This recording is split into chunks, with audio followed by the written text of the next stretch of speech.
Storya ng pag-ibig na wagas. Storya ng pagtataksil at pang-aahas. May ginawang panakip butas. May happy ending ang wakas. Damdaming malambot at matigas. Sa live drama, pwede nang ilabas. Tutulo na at tatagas. Ang Katas ng Nakalipas. Katas ng nakalipas.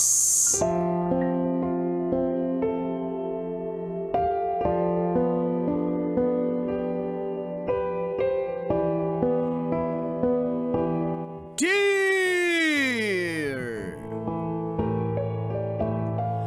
Uncle Dagon And Tita Tanya.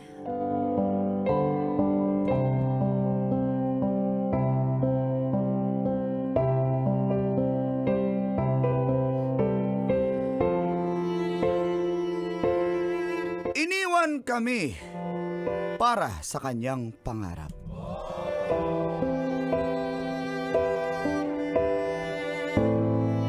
Ako po pala si Kelvin mula sa Mandaluyong City.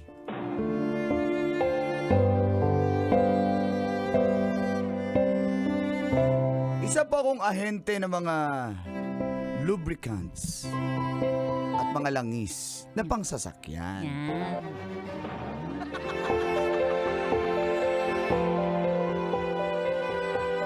Kasal kami sa West ng asawa kong si Glenda at nagkaroon po kami ng isang anak. Sa loob ng 5 taong pagsasama, ay palagi po akong nasa biyahe. At weekends lang po ako umuuwi. Alam nyo naman, ahente. Kaya naman, doon na nakahanap ng ibang katsat ang aking asawa. Foreigner daw ito. Nung unay, itinanggi niya pa ito. Subalit marami na po akong naririnig na kwento tungkol dito.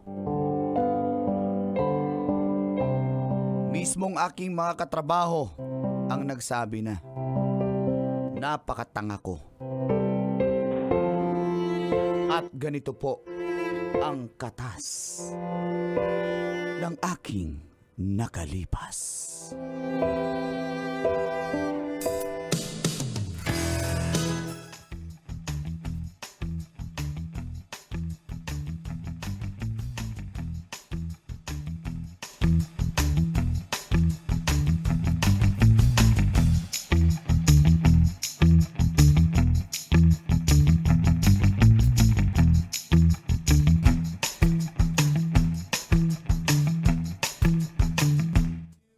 Makinig ka nga, may sasabihin nga si Kim sa'yo.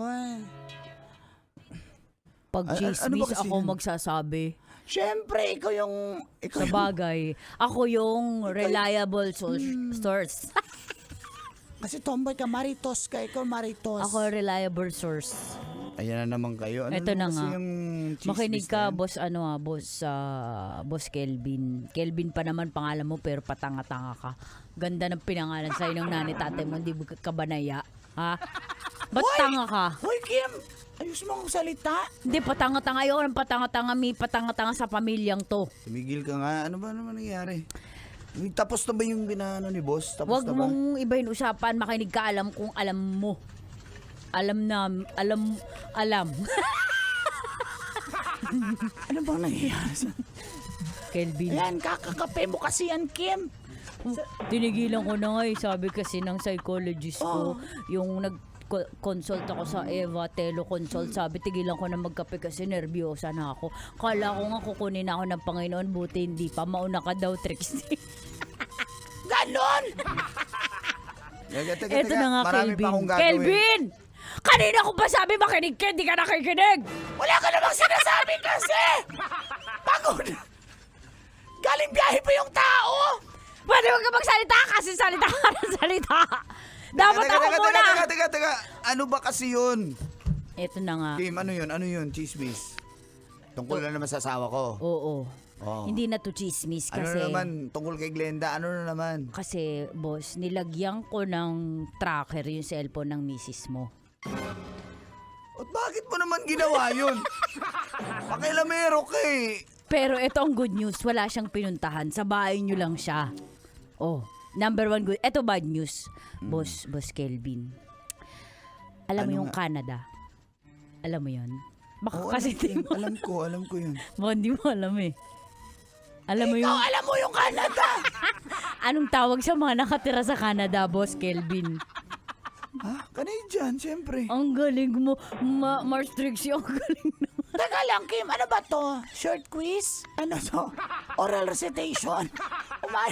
Bilisan mo kaya. Boss Hindi, Kelvin. alam ko naman. Boss Kelvin. Alam ko magbarkada yung jowa mo at asawa ko. Anong meron? Shut up. Boss Kelvin. Oh. May kachat na Canadian ang misis mo. At hindi lang to kachat. Nagmansa rin na sila. 6 months rin na nila. 6 Ano? 6 months rin na nila. Boss Kelvin. Ayun na yung daliri mo kasi naputukan ng libintador kaya umaangat yung ring finger kahit hindi naman inaangat. 6 sila. 6 months rin Sino na naman nila. nagsabi? Yung jowa mo? Oh, Sinismis na naman niya yung asawa ko. Eh, magbarkada kasi sila, di ba? hindi, ito boss Kim, ay boss Kelvin kasi mag-BFF sila eh. Siyempre, itong misis mo, kilig na kilig magkwento sabi, Mars, wag mo isusumbong ha, pero ito nakakachat, ito na ang susi para makaon ako sa kahirapan at iwan ko si Kelvin. Ganun boss, hindi namin matatanggap na ginaganon ka ng ano mo, asawa mo. Kim, gusto masira yung pamilya ni Kelvin? Tumigil ka kaya, ba't ka pakialamera? Hindi ako pakialamera. Ayoko lang na may nananakit sa'yo, boss Kelvin, dahil kaibigan ka namin eh. Hindi namin matanggap yun ngayon. Nasa yun na yan kung maniniwala ka o hindi. Pero pag di ka naniwala, tanga ka. Bobo ka.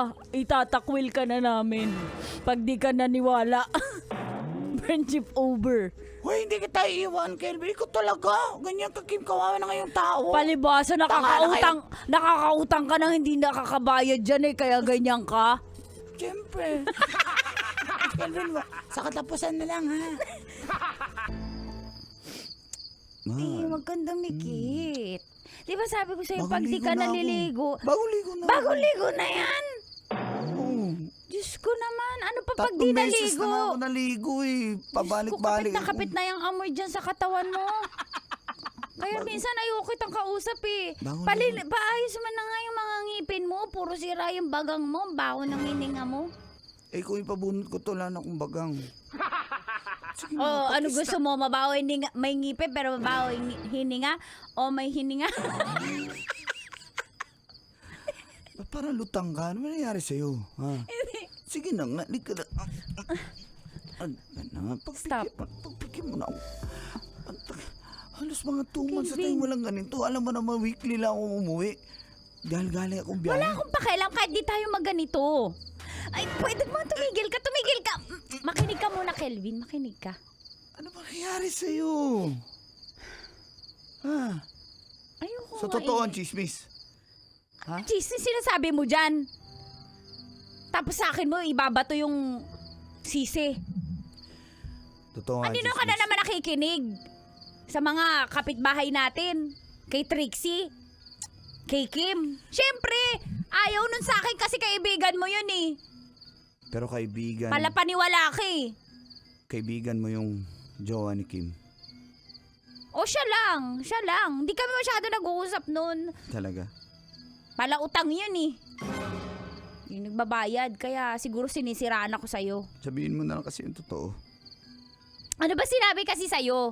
Ako na magkukumpirma sa'yo kung totoo o hindi. May Canadian ka na pala. Ano? Didinay mo pa rin? Ano? Didinay mo pa rin ba? Oo na. Ano? Meron na. Ba't mo nagawa to eh? Hindi pa ba sapat yung binibigay ko sa'yo ng buhay, pati sa anak natin? Halos wala ako dito.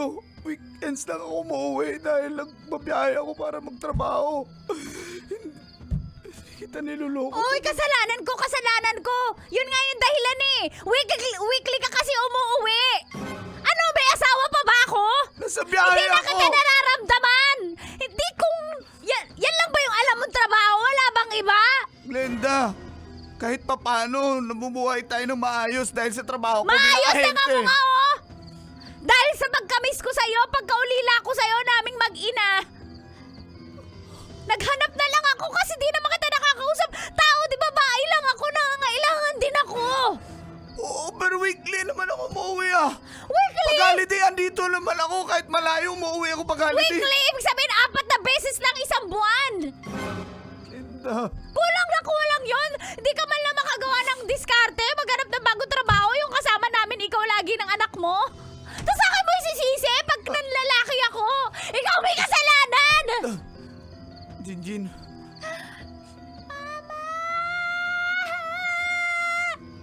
Mama, naaaway kayo! Na Papa, naaaway kayo! Anak. Anak, doon ka muna. Doon ka muna sa kwarto mo, anak. Please. Ayoko po, wala naman po akong kwarto. Saan lang po ako natutulog? Mahirap lang tayo. Papa, Anak. Mama, ba't po kayo niaaway? Wala, anak. Papa, Hindi kami nag-aaway. Mami, pwede nagsasalita ako. Nagsalita ka na. Ano ba yun? Kulit-kulit mo. Papa, narinig ko po yung nauusap niyo ni Mama. Anak.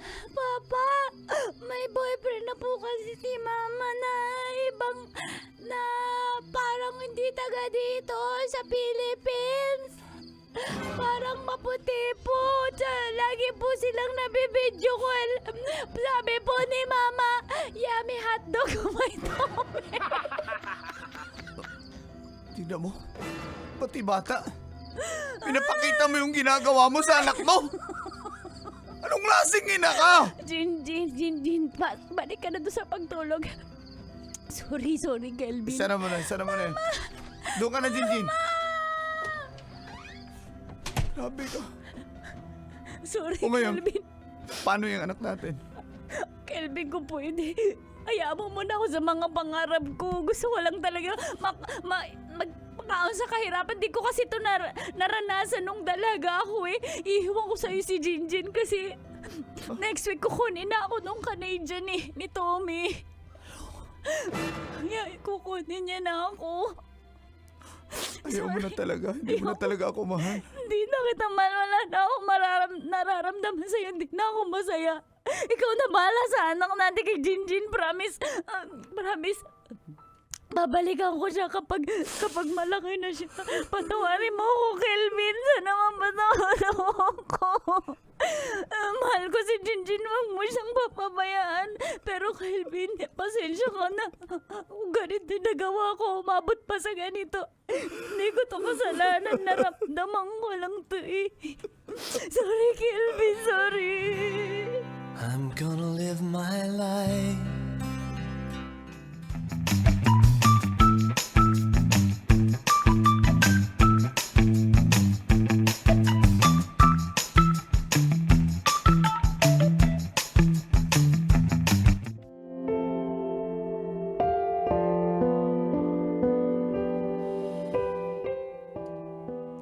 Tuluyan na nga kaming iniwan ni Glenda, Angkol at Tita. At sumama na siya sa kanyang Canadian na si Tommy.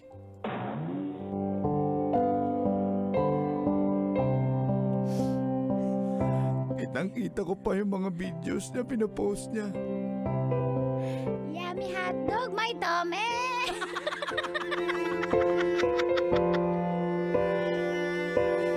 Masayang masaya siya habang kami ng anak niya. Bigat na bigat ang aming kalooban. Napawalang bisa niya ang aming kasal dahil ginastusan nila ito. Sinubukan ko pong makabangon sa pagkakalugmok. Buti na lang nandyan pa yung nanay at tatay ko. Lalong-lalo na ang anak ko.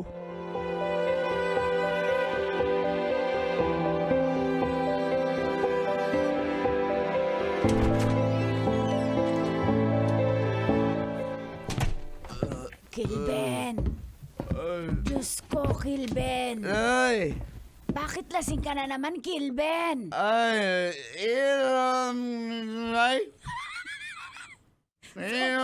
Ito. Sobrang lasing naman. Kilben, makinig ka. Anak, nakikinig ka ba? Ay! Kilben. Diyos ko, akala ko. Anak.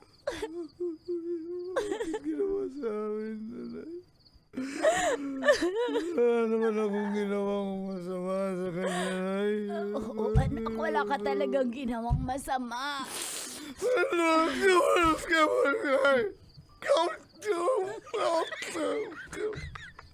Jinjin. I-translate mo.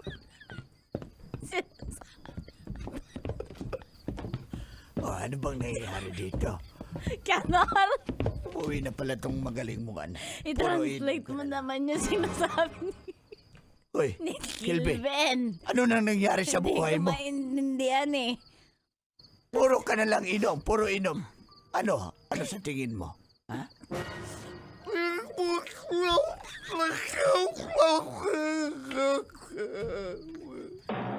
Sabi niya kasi, Dali, masakit daw talaga yung naramdaman niya. Ayun pala.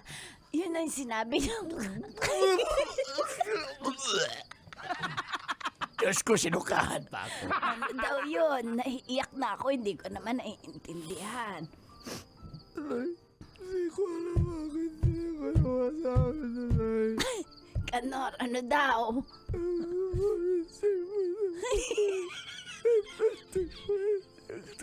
Parang nagbibilang lang. 5, 4, Ano ba sabi, Kanor? Alam mo, nahirapan din ako dito, anak natin. Lolo, Lola. Apo, ano sa tingin mo? Bilisan mo. Translate. Sabi po ni Papa, mahal na mahal niya daw si Mama, ngunit sumama to sa isang ducks na Canadian. Ganun ba? Papa, wag ka na naiiyak-iyak ka na nalasing ka lagi-lagi. Tapos yung iinom mo na Red Horse, di mo naman ibabayaran. Doon kami nisisingil dito. Matang ito. Iyak ka pala, utang ka pa, Papa. Hoy! Tatay mo yan. Alam mo, ganito na lang, Kilvin, ha? Alam mo, anak, tingnan mo yung apo namin. Paano na lang pag mawala kami ng nanay mo? Paano na? Sino mag-alaga? Kaya nga, sino ba nialaga sa akin? Okay lang, Lolo Lola, hindi naman kayo marunong mag-alaga sa akin. Wala kayo, hindi ko ramdam yun. O talaga ba? Mas maalaga pa si Tita Trixie. Pasensya na, nay. Pasensya na. Masakit na. Pero hayaan nyo, babangon ako. Mag-move on ka na, Papa. Papa, kumanta ka lang ng pang-move on. It only reminds me of you na kanta. Ay, Talaga batang ito. break Sige. even ng the script. Ay, naku, may way lang talagang alam ko. The man who can't be moved. My way? Sige po. Papa! Anak Kilben.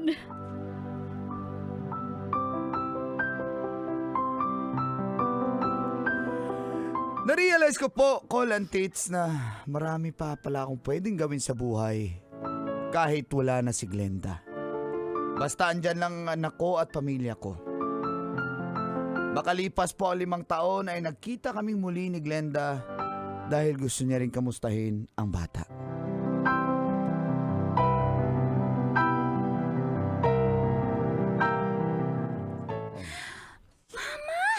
Oh. Jinjin. Mama! Nauuwi ka na, Mama! Papa! Dito si Mama! Oh, anak, doon ka muna. Mag-usap lang kami ng mama mo. Sasama ka naman sa kanya, ha? Sasama po ako. Papa, ikaw! Hindi mo, basta mag-usap lang kami saglit, ha? Oh, ano? Di ko isasama ng ng matagalan. Sana si Jinjin kung pwede hiramin ko lang kasi Kelvin, alam mo, Dami kong pinagdaanan dun. Hindi na kasi kami mag-aanak ni Tommy. Kaya kung pwede, hiramin ko lang si Jinjin. Ibabalik ko siya, promise. Huwag kang mag-alala, ibabalik ko yung anak natin sa'yo. Sana pagbigyan mo ako, maawa ka sa akin, Kelvin. Miss na miss ko na si Jinjin. Basta ibalik mo lang siya ng buo. Talaga? Okay lang sa'yo? Balik mo lang ng buo yung anak ko. Salamat, yayakapin kita. Mahal kita, Glenda, pero alam ko wala na. Kaya, basta alagaan mo yung anak natin. Thank you, Kelvin. Salamat kahit ang dami kong kasalanan sa'yo. Thank you. Ibabalik ko si Jinjin, promise. Salamat, Kelvin. Salamat. Balik mo lang ng buo yung anak ko. Okay na sa akin yun.